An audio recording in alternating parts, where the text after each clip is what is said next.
Serambi Mekah dan Cik Siti Wan Kembang antara gelaran yang sinonim dengan negeri Kelantan ini. Jadi menerusi program Sahabat Media pada kali ini, kita akan bersama-sama menjelajah beberapa destinasi menarik pelancongan yang ada di negeri Kelantan ini. Dan sebagai permulaan, kita akan melawat Istana Jahal. Jom ikut saya.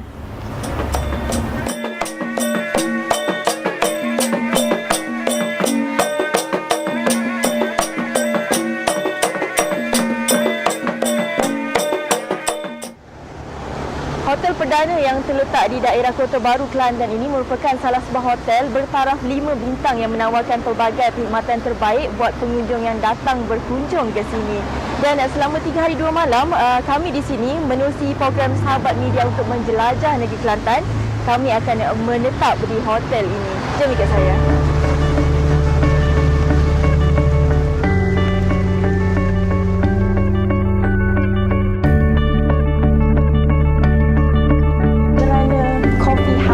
Untuk pengunjung yang ingin menjamu selera di sini.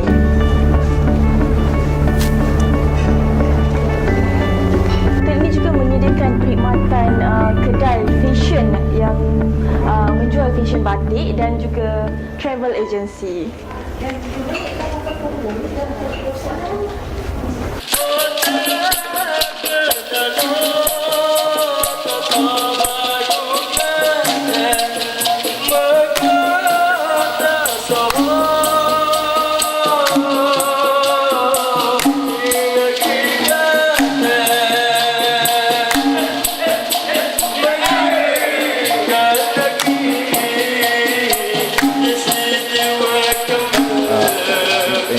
Kat hotel perdana ni kita cuba terapkan balance kan antara servis, antara produk dan dengan staff-staff ilmiah juga. Maknanya kami praktis, kita dah dapat 5 star rating tahun lepas, bulan Mac tahun ni, and then halal juga daripada JAKIM, dan insyaAllah tahun depan kita akan mengambil ISO Islamic Syariah Compliance. So kita adalah hotel ketiga lah setelah PNB Darby Park dan juga PNB Ilham, semua property of PNB.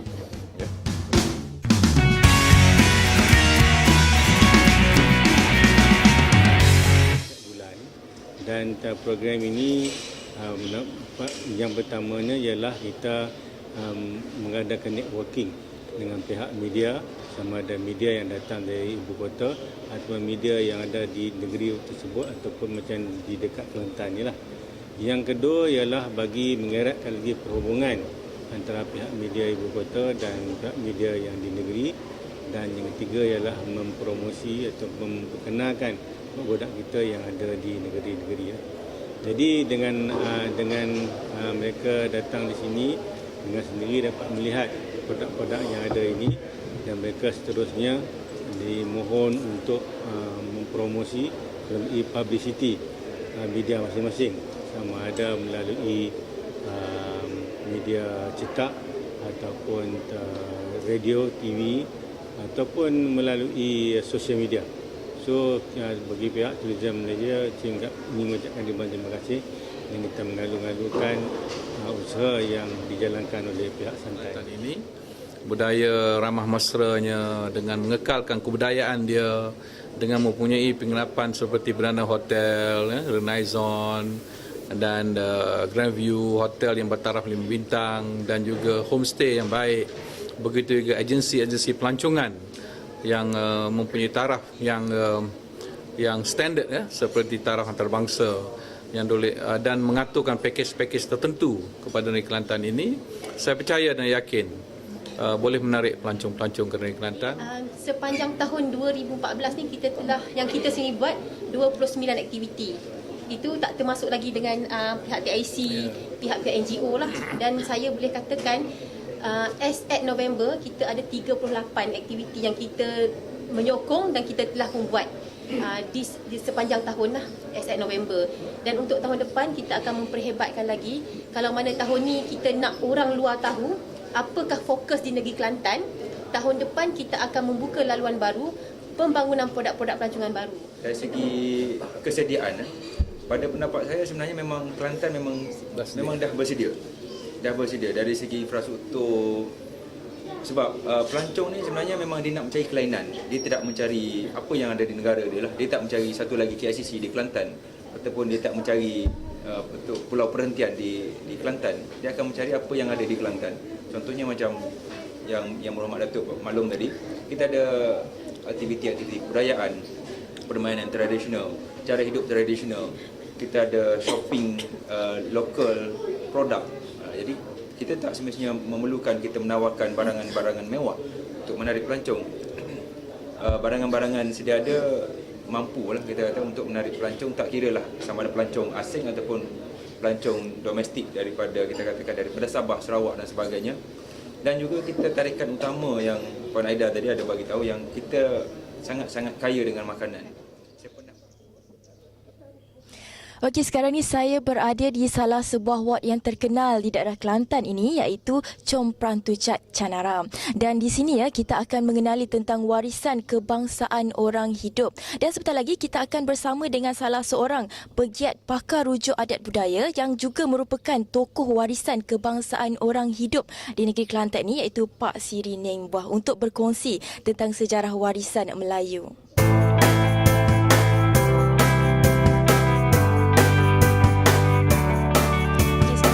Bersama dengan seorang tokoh warisan kebangsaan orang hidup, iaitu Pak Siri Neng Buah.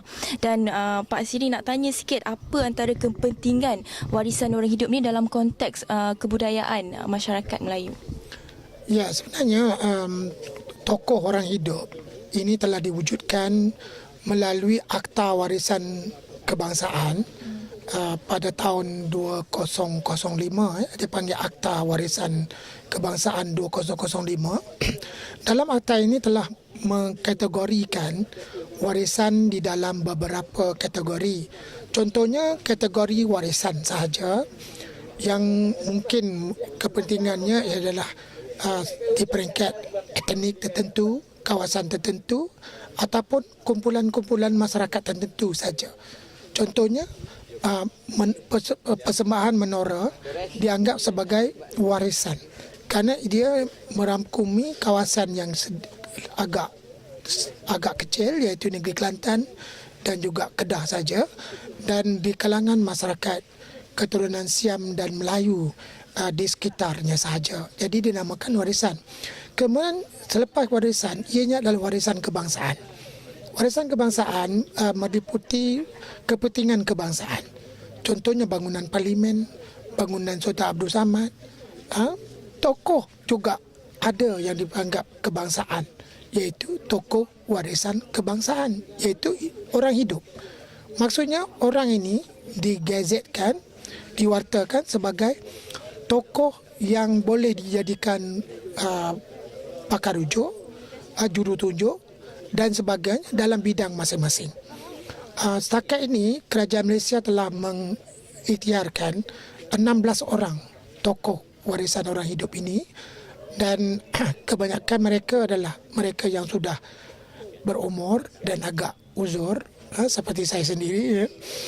Saya adalah tokoh yang terakhir, iaitu setakat ini yang ke-16 dalam bidang sejarah tempatan dan juga adat resam dan juga budaya masyarakat. Budaya masyarakat ataupun adat resam itu merangkumi kaum-kaum di Malaysia ini.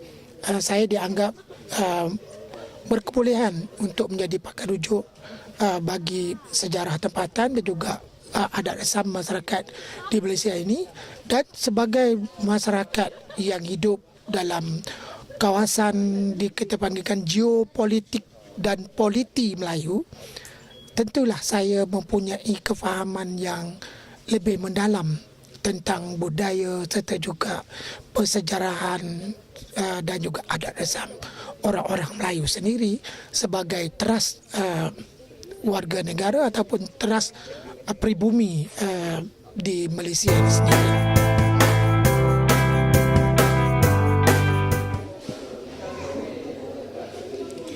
Tak Tak lapuk di hujan, tak lekang di panas. Itu yang dapat saya bayangkan tentang perindustrian batik di daerah Tumpat negeri Kelantan ini. Dan jadi sekarang ini saya berada di salah sebuah bengkel perusahaan batik yang dinamakan sebagai Ayu Fashion yang masih lagi menghasilkan batik yang telah diberi nafas baru dari segi coraknya, namun masih menggunakan cara ataupun kaedah tradisional.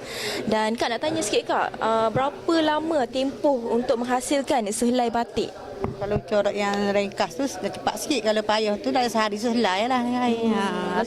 Macam ini corak dia macam susah aja.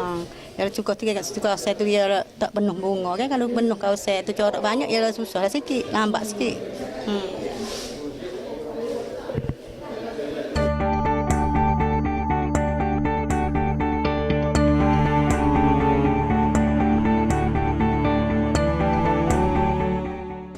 Ayu Fashion ni sekarang batik kita istimewanya batik discharge ni yang kita buat ni lain pada lain yang buat. Orang tak boleh buat sekarang. Cara masak lilin, awalnya lilin tu dah payah masak. Ada ukuran jangkaan kita tak ada benda lain masak. Yang daripada kayu putih, kita nak mengadakan warna dulu, keluarkan blok tu, makan masa.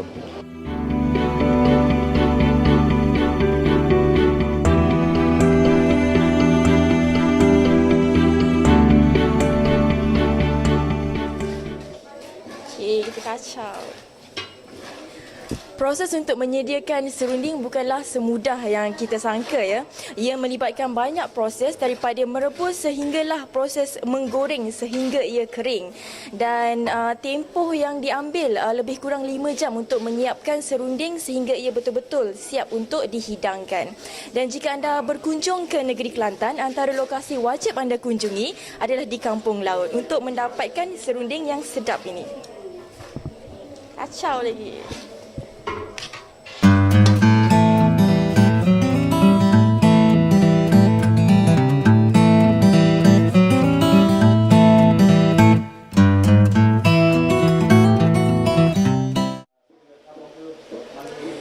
Terkenal sejak zaman dahulu lagi, wayang kulit kini telah mengalami satu transformasi. Jika dahulu ia lebih menjerumus kepada hikayat Merum Mahawangsa dan Ramayana, kini ia telah diberi satu nafas baru agar lebih sinonim dengan masyarakat masa kini. Sebagai contoh ya, antara watak-watak diadaptasi daripada filem Star Wars, dan jadi inilah dia antara satu inovasi baru produk pelancongan negeri Kelantan yang perlu kita terokai.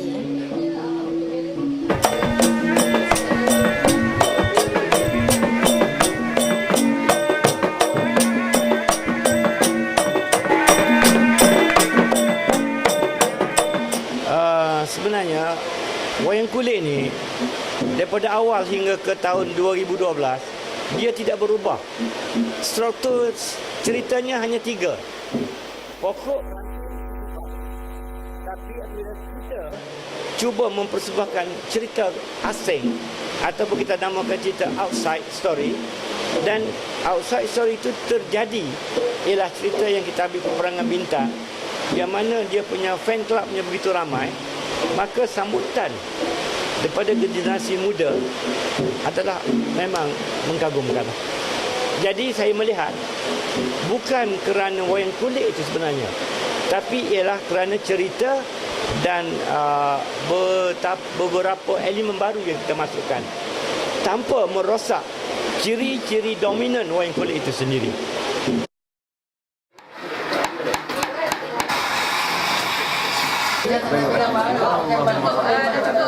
Tarik emas. Satu lagi tentang tarik emas ni sebenarnya dari dia tarik emas ni daripada bahan terpakai.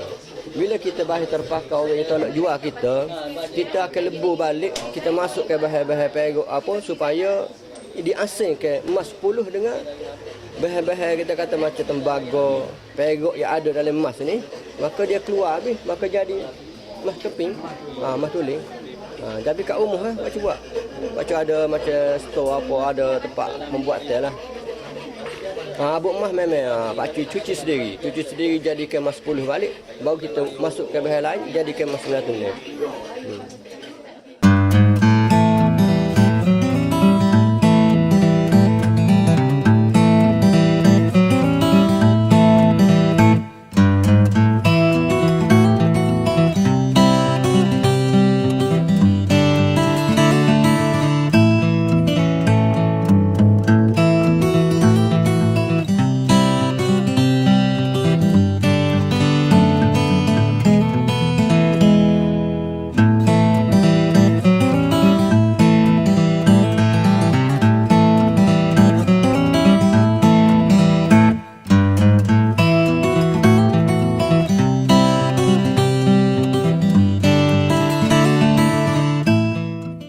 Antara perkhidmatan yang paling popular yang yang mendapat permintaan ramai daripada customer ialah perjagaan daripada rambut seperti wash and blow, coloring rambut, rebonding dan juga curl rambut diorang. Dan yang kedua adalah perjagaan body seperti massage untuk the whole body, and the second one is scrub body untuk satu body juga. Okey, di sini juga ada menyediakan untuk customer nak buat pedicure, manicure, spa pedicure dan spa manicure.